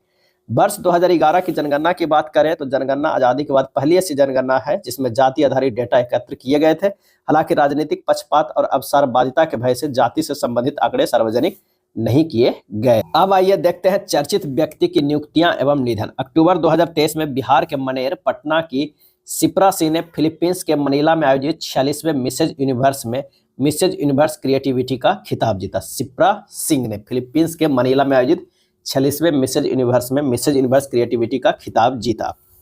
10 अक्टूबर 2023 को नई दिल्ली में आयोजित कार्यक्रम में केंद्रीय महिला एवं बाल विकास मंत्री स्मृति ईरानी ने बिहार की 2 महिलाओं आशा कार्यकर्ता कल्पना कुमारी एवं सेविका ललिता कुमारी को सम्मानित किया। नोट: सेविका ललिता कुमारी भागलपुर की एवं आशा कार्यकर्ता कल्पना कुमारी खगड़िया की निवासी। नेक्स्ट है 27 अक्टूबर 2023 को मुख्यमंत्री नीतीश कुमार ने सहरसा जिले के पंचगछिया ग्राम के भगवती प्रांगण में कोसी गांधी स्वातंत्र्य वीर स्वर्गीय राम बहादुर सिंह और उनके ज्येष्ठ पुत्र स्वतंत्रता सेनानी स्वर्गीय पद्मानंद सिंह ब्रह्मचारी की आदमकद प्रतिमा का जो है वो अनावरण किया। कहाँ? तो सहरसा जिले के पंचगछिया ग्राम के भगवती प्रांगण में। अगला है बिहार के किशनगंज जिले की सामाजिक कार्यकर्ता रोशनी परवीन ने नवंबर 2023 में संयुक्त राष्ट्र मुख्यालय जिनेवा स्विट्जरलैंड में आयोजित हुए विश्व युवा सम्मेलन 2023 में भारत का प्रतिनिधित्व किया। यूसरा फातिमा 16 वर्ष की है। सबसे कम उम्र में सबसे अधिक हिंदी काव्य पुस्तक लिखने वाली भारत की पहली किशोरी बनी है। यूसरा फातिमा बिहार के सिवान के रहने वाली है। यूसरा फातिमा 3 दिसंबर 2023 को अंतर्राष्ट्रीय दिव्यांगजन दिवस पर राष्ट्रपति द्रौपदी मुर्मू ने नई दिल्ली में बिहार के मुजफ्फरपुर की ज्योति सिन्हा को श्रेष्ठ दिव्यांगजन के राष्ट्रीय पुरस्कार 2023 से सम्मानित किया। बिहार के राज्यपाल एवं कुलाधिपति राजेंद्र विश्वनाथ आर्लेकर ने ट्रांसजेंडर रेशमा प्रसाद को पटना विश्वविद्यालय के सीनेट का सदस्य मनोनीत किया। इसके साथ ही रेशमा प्रसाद देश के किसी विश्वविद्यालय में सीनेट सदस्य बनने वाली पहली ट्रांसजेंडर है। नेक्स्ट है, बिहार के वैशाली जिले में देसरी प्रखंड के गाजीपुर निवासी अभय कुमार ने अपने ही रिकॉर्ड को तोड़ते हुए तीसरी बार अपना नाम Guinness book of world record में दर्ज कराया। बिहार के वैशाली जिले के देसरी प्रखंड के गाजीपुर निवासी अभय कुमार ने राज्य मानवाधिकार आयोग के अध्यक्ष पद के चयन के लिए आयोजित बैठक में सर्वसम्मति से पटना हाईकोर्ट के सेवानिवृत्त न्यायाधीश अनंत मनोहर बदर का चयन किया गया है। हाल ही में वार्षिक अंतर स्कूल राष्ट्रीय क्रिप्टिक क्रॉसवर्ड प्रतियोगिता सीसीसी के 11वें संस्करण के प्रथम राउंड की शुरुआत हुई, जिसमें नोट्रे डम अकादमी पटना के आध्या सिंह ने शीर्ष स्थान प्राप्त किया। 13 मई 2024 को वरिष्ठ नेता और बिहार के पूर्व उप मुख्यमंत्री सुशील कुमार मोदी, जिनका निधन 72 वर्ष की आयु में नई दिल्ली में हो गया है, 13 मई 2024 को। 23 फरवरी 2024 को सर्वसम्मति से नरेंद्र नारायण यादव को विधानसभा के उपाध्यक्ष निर्वाचित किया गया। 23 फरवरी 2024 को सर्वसम्मति से नरेंद्र नारायण यादव को बिहार विधानसभा का नया स्पीकर नंद किशोर यादव चुना गया। नीतीश कुमार ने 9वीं बार बिहार के मुख्यमंत्री पद की शपथ 28 जनवरी 2024 को ली। 28 जनवरी 2024 को। जुलाई 2024 में बिहार के मशहूर कायरोप्रैक्टर डॉक्टर रजनीकांत को वैश्विक संस्था एशिया बुक ऑफ रिकॉर्ड से सम्मानित किया गया। बिहार के मशहूर कायरोप्रैक्टर डॉक्टर रजनीकांत को वैश्विक संस्था एशिया बुक ऑफ रिकॉर्ड से सम्मानित किया गया है। 24 जुलाई 2024 को प्रोफेसर राम बच्चन राय को निर्विरोध बिहार विधान परिषद का उपसभापति निर्वाचित किया गया है। प्रोफेसर राम बच्चन राय को निर्विरोध बिहार विधान परिषद का उपसभापति निर्वाचित किया गया है।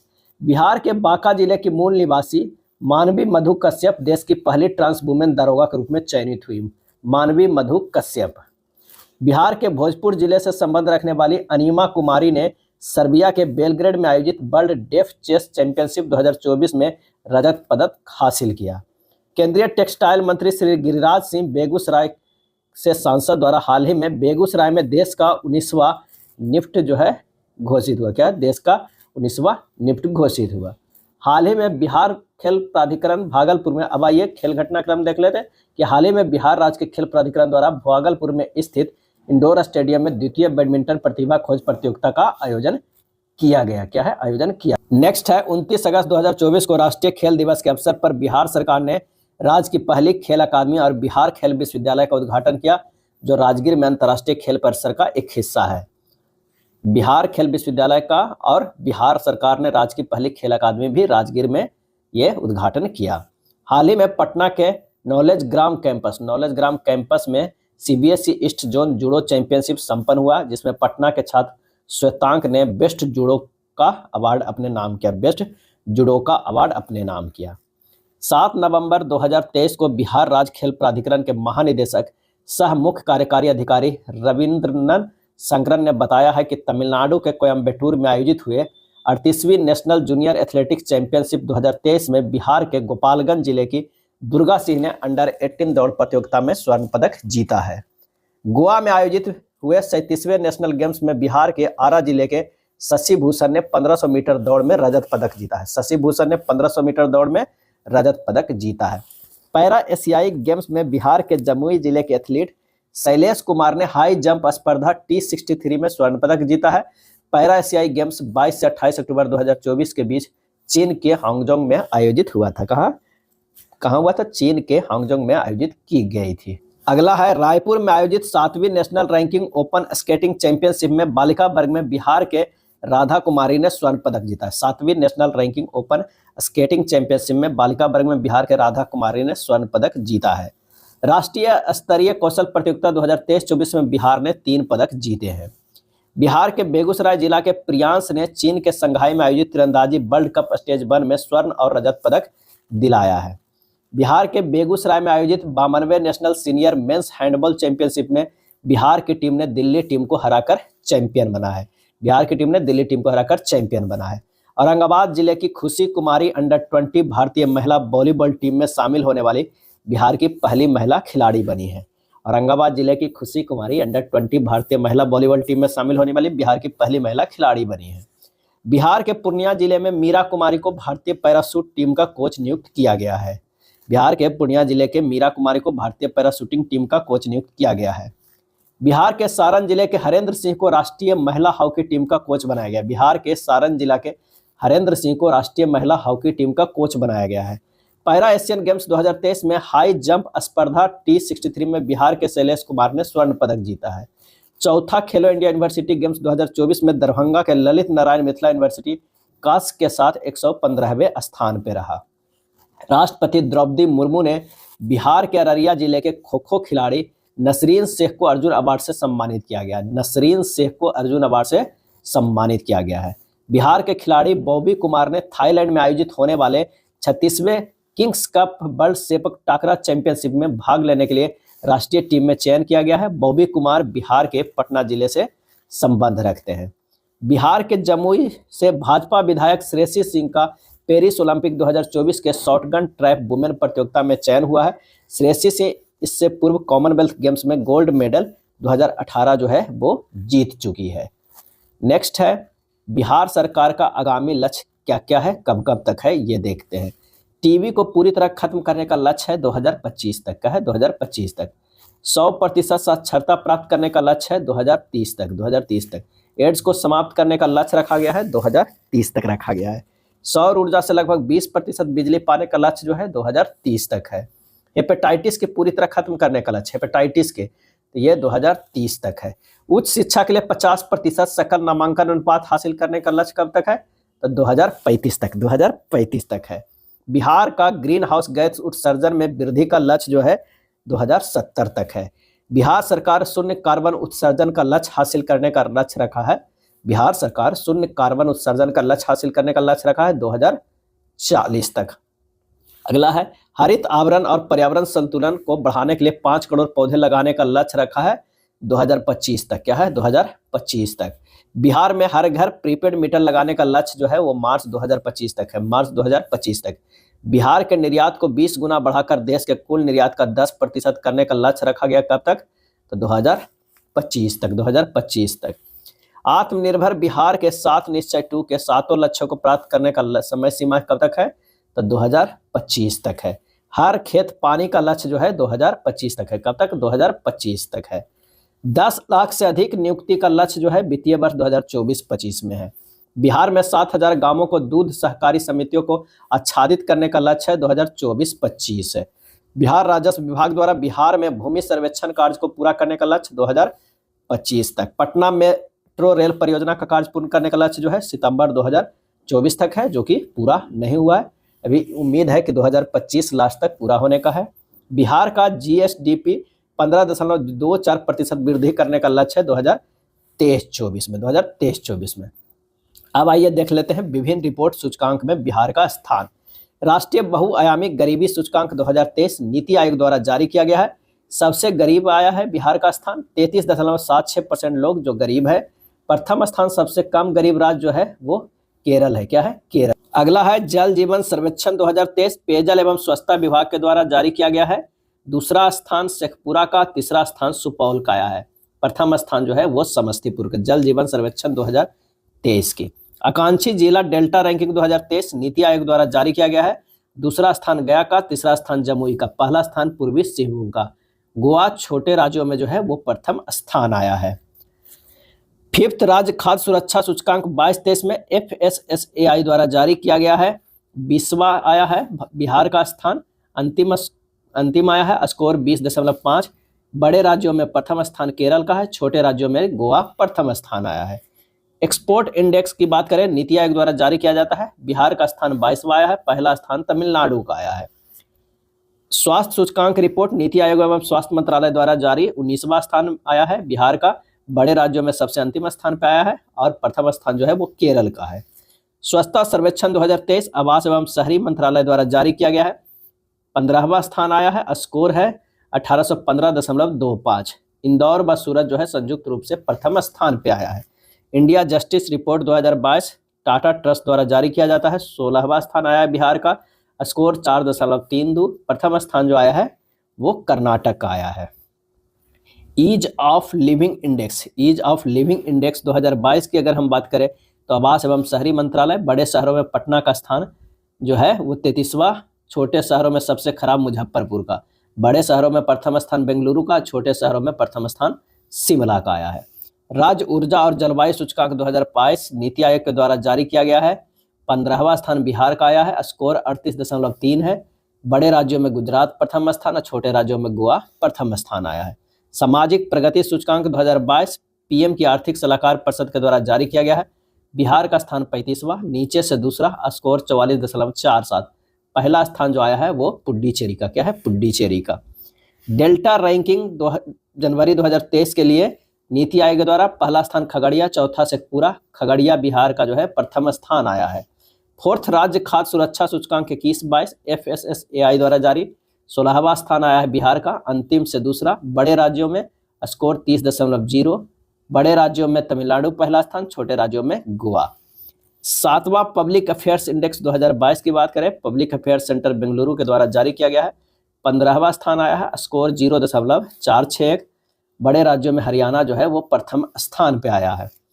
पहला NFSA के लिए राज्य रैंकिंग खाद्य सामाजिक वितरण मंत्रालय के द्वारा 7वां आया है, स्कोर 0.783। उड़ीसा जो है पहला स्थान आया है। दूसरा निर्यात तत्परता सूचकांक 2021 नीति आयोग के द्वारा जारी 22वां स्थान आया है बिहार का, स्कोर 32.06। गुजरात पहले स्थान पे आया है। बात करते हैं सुशासन सूचकांक 2020-21 केंद्रीय कार्मिक मंत्रालय द्वारा, ग्रुप बी में 16वां, स्कोर 4.624। मध्य प्रदेश का जो है पहला स्थान आया है। लॉजिस्टिक प्रदर्शन सूचकांक 2021 वाणिज्य और उद्योग मंत्रालय के द्वारा जारी किया गया है। बिहार का 19वां स्थान आया है, स्कोर 2.77। गुजरात का जो है प्रथम स्थान आया है। तीसरा भारत नवाचार सूचकांक 2021 की बात करें तो नीति आयोग के द्वारा जारी किया जाता है। 15वां स्थान आया बिहार का, स्कोर 11.58। कर्नाटक पहला स्थान, स्कोर 18.05। एनीमिया मुक्त भारत सूचकांक 2021 नीति आयोग के द्वारा बिहार का 22वां स्थान, मध्य प्रदेश का पहला स्थान। चौथा राज्य स्वास्थ्य सूचकांक 2021 नीति आयोग के द्वारा जारी, बिहार का 18वां स्थान, 19 राज्यों में स्कोर 31.0 और पहला स्थान केरल का। SDG शहरी सूचकांक 2021 नीति आयोग के द्वारा जारी, पटना का स्थान 22वां, स्कोर 57.29। शिमला का पहला स्थान, स्कोर 75.50। बिहार सरकार की नई नीति या विधेयक क्या है? तो नई नीति विधेयक 2022-24 की बात करते हैं तो बिहार नगर पालिका संशोधन विधेयक 2022। उद्देश्य क्या है? इसके तहत नगर निकायों के मेयर उप मेयर का चुनाव सीधे जनता के द्वारा लागू होगा। यह संशोधन बिहार नगर पालिका अधिनियम 2007 की धारा 23 और 25 में हुआ है। बिहार राज्य विश्वविद्यालय सेवा आयोग विधेयक 2022, इसके तहत आयोग के अध्यक्ष के लिए अधिकतम उम्र सीमा 75 वर्ष और सदस्यों के लिए उम्र सीमा 70 वर्ष तक की गई है। बिहार मद्य निषेध और उत्पाद संशोधन विधेयक 2022, इसके तहत शराब पीते हुए पकड़े जाने पर जुर्माना भरने पर छोड़ने का प्रावधान किया गया है। यह विधेयक बिहार मद्य निषेध और उत्पाद अधिनियम 2016 में संशोधन करता है। बिहार औद्योगिक निवेश प्रोत्साहन नीति वस्त्र एवं चर्म 2022 के लिए, इस नीति के अंतर्गत बिहार में वस्त्र एवं चमड़ा उद्योग लगाने पर 15% पूंजीगत अनुदान दिया जाएगा, जो अधिकतम 10 करोड़ रुपया होगा। बिहार माल और सेवा कर संशोधन विधेयक 2022, इसके तहत बिहार में GST में इनपुट टैक्स क्रेडिट का लाभ नहीं दिया जाएगा। यह संशोधन बिहार GST विधेयक 2017 में किया गया है। बिहार विशेष न्यायालय संशोधन विधेयक 2022, भ्रष्टाचार निवारण विधेयक के अंतर्गत की गई कोई भी कार्रवाई इस विधेयक के दायरे में आएगी, यानी भ्रष्टाचार के पुराने मामले पर भी अब मुकदमा चलेगा। बिहार स्टार्टअप नीति 2022 क्या है? तो बिहार सरकार के तत्कालीन उद्योग मंत्री शहनाज हुसैन द्वारा लॉन्च किया गया था। इसके तहत राज्य के युवा उद्यमियों को 10 साल के लिए बिना ब्याज के 10 लाख दिए जाएंगे। बिहार बायोफ्यूल्स उत्पादन प्रोत्साहन नीति 2023, बिहार सरकार राज्य में बायोफ्यूल्स उत्पादन के लिए प्लांट लगाने वाले को प्लांट एवं मशीनरी की लागत का 15% अनुदान देगी। यह अनुदान अधिकतम 5 करोड़ तक होगा। बिहार इलेक्ट्रिक वाहन नीति 2023 इलेक्ट्रिक वाहनों के चार्जिंग स्टेशनों को स्थापित करने हेतु प्रोत्साहित करने के लिए। बिहार अपराध नियंत्रण विधेयक 2024 बिहार में माफियों पर अंकुश लगाने के उद्देश्य के लिए किया गया है। बिहार सूचना और प्रौद्योगिकी नीति 2024 सूचना प्रौद्योगिकी एवं इलेक्ट्रॉनिक सिस्टम डिजाइन और विनिर्माण में बढ़ावा देने के लिए। बिहार खेल नीति 2024 क्या है कि विभिन्न खेलों के राज्यों के युवाओं को अधिकतम 20 लाख रुपया की छात्रवृत्ति जो है वो दी जाएगी। अब आइए देखते हैं पुरस्कार एवं सम्मान। राष्ट्रीय शिक्षक पुरस्कार 2024 किसे मिला है? तो सिकेंद्र कुमार सुमन जो कैमूर के हैं और डॉक्टर मीना कुमारी मधुबनी के। राष्ट्रीय शिक्षक पुरस्कार 2024। नटराज कला सम्मान 2024 प्रसाद रत्नेश्वर को मिला है, पूर्वी चंपारण के हैं। साहित्य अकादमी युवा पुरस्कार 2024 रिंकी झा ऋषिका को मिला है, मधुबनी के हैं। कविता संग्रह नदी घाटी सभ्यता के लिए। साहित्य अकादमी बाल पुरस्कार 2024 नारायण जी को मिला है, मधुबनी के हैं। बाल कथा संग्रह अनार के लिए मिला है, अनार के लिए मिला। अगला है प्रधानमंत्री राष्ट्रीय बाल पुरस्कार 2024 मोहम्मद हुसैन को मिला है, कला और संस्कृति श्रेणी में। भारत गौरव पुरस्कार 2024 आचार्य किशोर कुणाल को मिला है, आचार्य किशोर कुणाल को भारत गौरव पुरस्कार 2024 मिला है। भारत गौरव रत्न पुरस्कार पवन कुमार दर्शन को मिला है। फिजियो ऑफ द ईयर सम्मान 2024 डॉक्टर राजेश कुमार सुमन को मिला है, सीतामढ़ी के हैं। फिजियो ऑफ द ईयर सम्मान 2024। 15वां CIDC विश्वकर्मा पुरस्कार 2024 कुमुद झा दीवान को मिला है, ठुमरी गायिका है। और नीलेश्वर मिश्र को मिला है, वरिष्ठ अभिनेता है। साहित्य अकादमी अनुवाद पुरस्कार 2023 बिहार राज्य भवन निर्माण निगम लिमिटेड को मिला है। सांस्कृतिक राजदूत ऑफ द ईयर मिला है मेनका मलिक बेगूसराय के। नेपाली उपन्यास नीलकंठ के मैथिली अनुवाद के लिए इनको दिया गया है। अगला है young global leader of the world 2024 मिला है शरद सागर के, सिवान के हैं। शरद सागर सिवान के young global leader of the world 2024।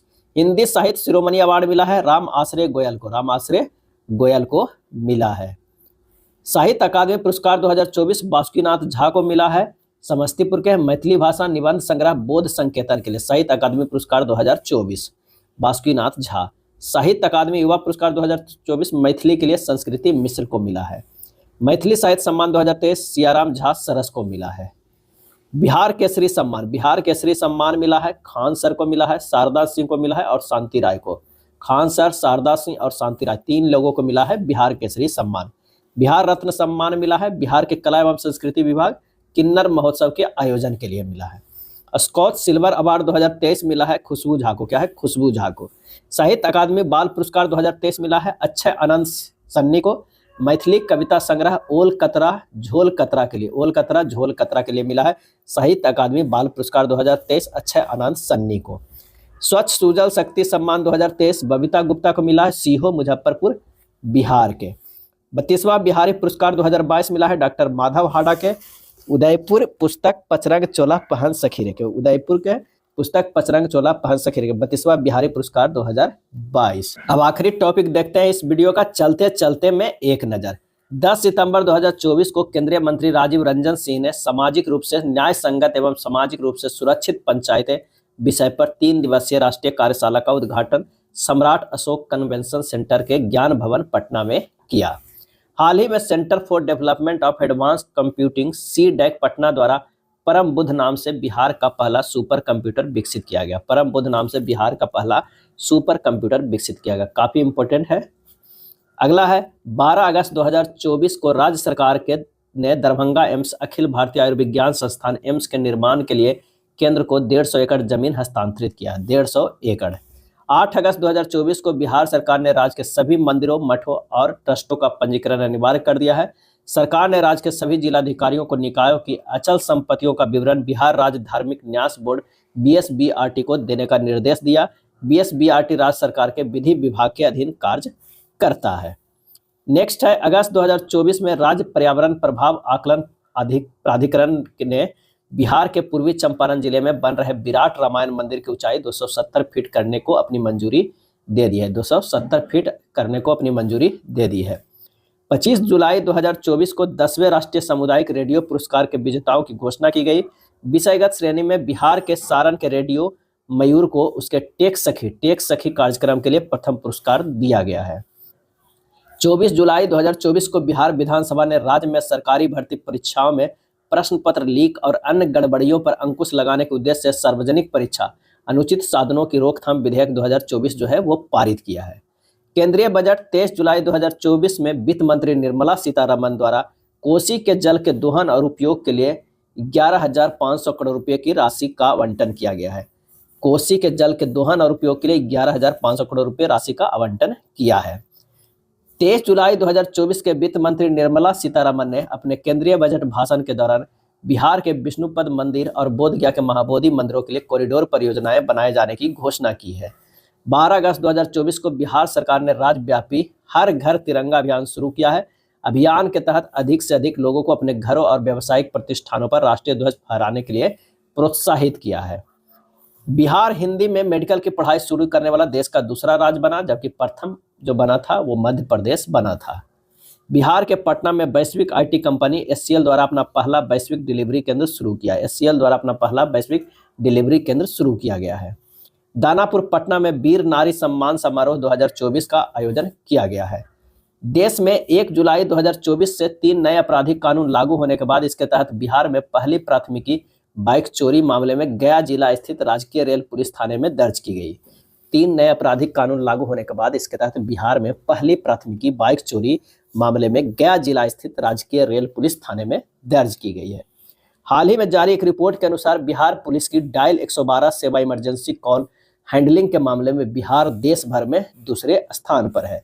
27 मई 2024 को बिहार के बोधगया में 25 दिनों के लिए विशेष योगा अभ्यास कार्यक्रम की शुरुआत की गई है। 2 मई 2024 में बिहार के पूर्वी चंपारण जिले की प्रसिद्ध रंगकर्मी प्रसाद रत्नेश्वर को नाट्य संवर्ग अभिनय में विशिष्ट योगदान के लिए 2024 का नटराज कला सम्मान दिया गया है। बिहार का नया गृह सचिव 1991 बैच के आईएएस अधिकारी प्रत्यय अमृत को नियुक्त किया गया है। बिहार में जहानाबाद जिले के बाद अब अरवल और शेखपुरा भी 100% डिजिटल ट्रांजैक्शन वाला जिला बनाया जाएगा। 12 मई 2024 में पटना में भव्य रोड शो कर प्रधानमंत्री श्री नरेंद्र मोदी पटना में रोड शो करने वाला देश का प्रथम प्रधानमंत्री हो गए। पटना में भव्य रोड शो कर प्रधानमंत्री नरेंद्र मोदी पटना में रोड शो करने वाले देश के प्रथम प्रधानमंत्री बन गए हैं। 23 जुलाई 2024 को बिहार विधानसभा ने बिहार राज्य विश्वविद्यालय सेवा आयोग संशोधन विधेयक 2024 को पारित किया, जिसका उद्देश्य राज्य संचालित उच्च शिक्षा संस्थानों में शिक्षकों की भर्ती को बिहार राज्य विश्वविद्यालय सेवा आयोग के तहत लाना है। भारत में पहली बार देश की पहली ट्रांसजेंडर सब इंस्पेक्टर मानवी मधु कश्यप बनी है। भारत में पहली बार देश की पहली ट्रांसजेंडर सब इंस्पेक्टर मानवी मधु कश्यप बनी है। बिहार के मोहम्मद तौसीफ रसूल खिलाड़ी का चयन 18वीं एशियाई पुरुष जूनियर हैंडबॉल चैंपियनशिप में भाग लेने वाली भारतीय टीम में हुआ है। मोहम्मद तौसीफ रसूल का अगला है जून 22 एवं 23 2024 को IAS officer association of Patna ने पटना माइंड फेस्ट 2024 का आयोजन बिहार म्यूजियम में किया है। पटना उच्च न्यायालय ने 20 जून 2024 को सरकारी नौकरियों और शैक्षणिक संस्थानों में आरक्षण को 50% से बढ़ाकर 65% करने संबंधी बिहार सरकार की अधिसूचना को रद्द कर दिया है। राज्य मंत्रिमंडल ने 20 जून 2024 को बिहार के 4 मुजफ्फरपुर, गया, दरभंगा और भागलपुर प्रमुख शहरों में मेट्रो रेल शुरू करने का प्रस्ताव को मंजूरी दे दी है। मुख्यमंत्री नीतीश कुमार ने 20 जून 2024 को कृषि विभाग के खरीफ महाअभियान 2024 के तहत सभी 38 जिलों के लिए किसान जागरूकता वाहनों को हरी झंडी दिखाकर रवाना किया। 19 जून 2024 को संयुक्त राष्ट्र बाल कोष यूनिसेफ ने बिहार सरकार के सहयोग से राज्य के अररिया और पूर्णिया जिलों की कुल 10 ग्राम पंचायतों में बाल हितैषी ग्राम पंचायत, चाइल्ड फ्रेंडली ग्राम पंचायत CFGP की शुरुआत की है। नेक्स्ट है प्रधानमंत्री नरेंद्र मोदी ने 19 जून 2024 को बिहार के राजगीर में नालंदा के प्राचीन खंडहर स्थान के निकट नालंदा विश्वविद्यालय के नए परिसर का उद्घाटन किया। बाल हितैषी ग्राम पंचायत के तहत चिन्हित पंचायतों में बाल संसद का गठन किया जाएगा, जिसमें विकास योजनाएं तैयार करने से पहले बच्चों की राय ली जाएगी। 17 एवं 18 जून 2024 को सार्वजनिक नीति एवं प्रबंधन पर एक अंतर्राष्ट्रीय सम्मेलन चंद्रगुप्त प्रबंधन संस्थान पटना में आयोजित किया गया। बिहार की अनीमा कुमारी ने सर्बिया के बेलग्रेड में आयोजित विश्व बधिर शतरंज चैंपियनशिप में रजत पदक जीती है। बिहार की अनिमा कुमारी ने रजत पदक जीती है सर्बिया के बेलग्रेड में आयोजित विश्व बधिर शतरंज चैंपियनशिप में। 19 जून 2024 को संयुक्त राष्ट्र बाल कोष यूनिसेफ बिहार सरकार के सहयोग से राज्य की 10 ग्राम पंचायतों में बाल हितैषी ग्राम पंचायत की शुरुआत की गई है। 5 जून 2024 के बिहार के नागी पक्षी अभयारण्य और नकटी पक्षी अभयारण्य को रामसर कन्वेंशन के तहत अंतर्राष्ट्रीय महत्व की आर्द्रभूमियों की सूची में शामिल किया गया है। नागी पक्षी अभयारण्य और नकटी पक्षी अभयारण्य को 22 एवं 23 जून 2024 को IAS officer association of Patna ने बिहार म्यूजियम में पटना माइंड फेस्ट 2024 का आयोजन किया। बिहार के लखीसराय जिले के कजरा में ग्रिड से जुड़े 185 मेगावाट की सोलर पीवी प्लांट और 254 मेगावाट क्षमता की बैटरी एनर्जी स्टोरेज सिस्टम लगाने का ऑर्डर लार्सन एवं ट्रूबो एल&टी को मिला है। 18 जून 2024 को चंद्रगुप्त प्रबंधन संस्थान पटना ने सार्वजनिक नीति पर सहयोग अध्ययन को बढ़ावा देने के लिए संयुक्त राज्य अमेरिका की जॉर्जिया स्टेट यूनिवर्सिटी के साथ एक समझौता ज्ञापन पे हस्ताक्षर किया है। बिहार में बिजली गिरने से होने वाली मृत्युओं के संबंध में नवीन अध्ययन में 4 जिला शिवहर, बांका, कैमूर और किशनगंज जिले को सबसे संवेदनशील जो है वो पाया गया है। अगला है भारत सरकार के कृषि और किसान कल्याण मंत्रालय द्वारा मृदा स्वास्थ्य और उर्वरता योजना के तहत सर्वश्रेष्ठ प्रदर्शन करने वाले राज्य के लिए बिहार राज्य को प्रशंसा प्रमाण पत्र से सम्मानित किया गया। नेक्स्ट है भारतीय प्रौद्योगिकी संस्थान पटना ने पोर्टेबल पावर टेक्नोलॉजी प्रकार के स्टार्टअप योजना के तहत अपने हल्के कॉम्पैक्ट इन्वर्टर के लिए पेटेंट हासिल कर लिया है। वस्तु एवं सेवा कर परिषद ने पुनर्गठित जीएसटी दर युक्तिकरण पैनल के मंत्री समूह के नए संयोजक के रूप में सम्राट चौधरी को नियुक्ति की घोषणा की गई है। राष्ट्रीय हरित अधिकरण नेशनल ग्रीन ट्रिब्यूनल एनजीटी के पूर्वी क्षेत्र की सर्किट बेंच ने बिहार के कांवरताल आर्द्रभूमि, बेगूसराय आर्द्रभूमि पर अतिक्रमण के आरोपों की जांच के लिए 4 सदस्यीय समिति का गठन किया गया है। 2 अप्रैल 2024 को सतलुज जल विद्युत निगम ने अपनी सुरंग परियोजनाओं के लिए एक उन्नत भूवैज्ञानिक मॉडल विकसित करने के लिए भारतीय प्रौद्योगिकी संस्थान पटना के साथ एक समझौता ज्ञापन पर हस्ताक्षर किया है। बिहार में कहां राज्य की पहली पुरावशेष संरक्षण प्रयोगशाला निर्मित की जा रही है? तो पटना संग्रहालय। बिहार के गया, औरंगाबाद, नवादा और भोजपुर जिलों में एशियाई जल पक्षी जनगणना आयोजित की गई है। अगला है विश्व आर्थिक मंच द्वारा शरद विवेक सागर सामाजिक उद्यमी को 2024 यंग ग्लोबल लीडर नामित किया गया है। राज्य के स्वामित्व वाली बिजली कंपनी एनटीपीसी ने Barauni thermal power station stage 1 thermal power station को अस्थायी रूप से बंद कर दिया गया है। बिहार ने 22 मार्च 2024 को अपना 112वां स्थापना दिवस मनाया। कब 112वां स्थापना दिवस मनाया? 22 मार्च 2024 को। बिहार के मुख्यमंत्री नीतीश कुमार ने 4 मार्च 2024 को भारत के पहले और एकमात्र राष्ट्रीय डॉल्फिन अनुसंधान केंद्र एनडीआरसी का उद्घाटन पटना में किया है। 24 से 29 जनवरी 2024 तक बिहार के प्रसिद्ध कढ़ाई की कला सूजनी पर आधारित प्रदर्शनी का आयोजन पटना में किया गया है। केंद्रीय पत्तन, पोत परिवहन एवं जलमार्ग मंत्री सर्बानंद सोनोवाल ने 15 फरवरी 2024 को सारण में नवनिर्मित कालू घाट अंतर्देशीय जलमार्ग परिवहन टर्मिनल का उद्घाटन किया गया है। विश्व प्रसिद्ध बिहार योग विद्यालय मुंगेर का 61वां स्थापना दिवस 14 फरवरी 2024 को मनाया गया। 6 फरवरी 2024 को सिमरा तालाब की खुदाई के दौरान 3 फीट ऊंची एक अति प्राचीन दुर्लभ भगवान सूर्य की मूर्ति जमुई जिला में मिली है। 3 फीट ऊंची एक अति प्राचीन दुर्लभ भगवान सूर्य की मूर्ति जमुई जिला में मिली है। बिहार में राज्य आपदा प्रबंधन प्राधिकरण ने बाढ़, वज्रपात, लू और शीतलहर की चेतावनी देने के लिए एक विशेष यंत्र को आईआईटी पटना के सहयोग से तैयार किया है और उस डिवाइस का क्या नाम है? तो वो नाम है नीतीश। क्या है? नीतीश नाम है। अगला है बिहार के हत्या के मामले में आजीवन कारावास की सजा होने के बाद मनोज मंजिल सीपीआई-एमएल के विधायक की विधानसभा सदस्यता समाप्त हो गई है।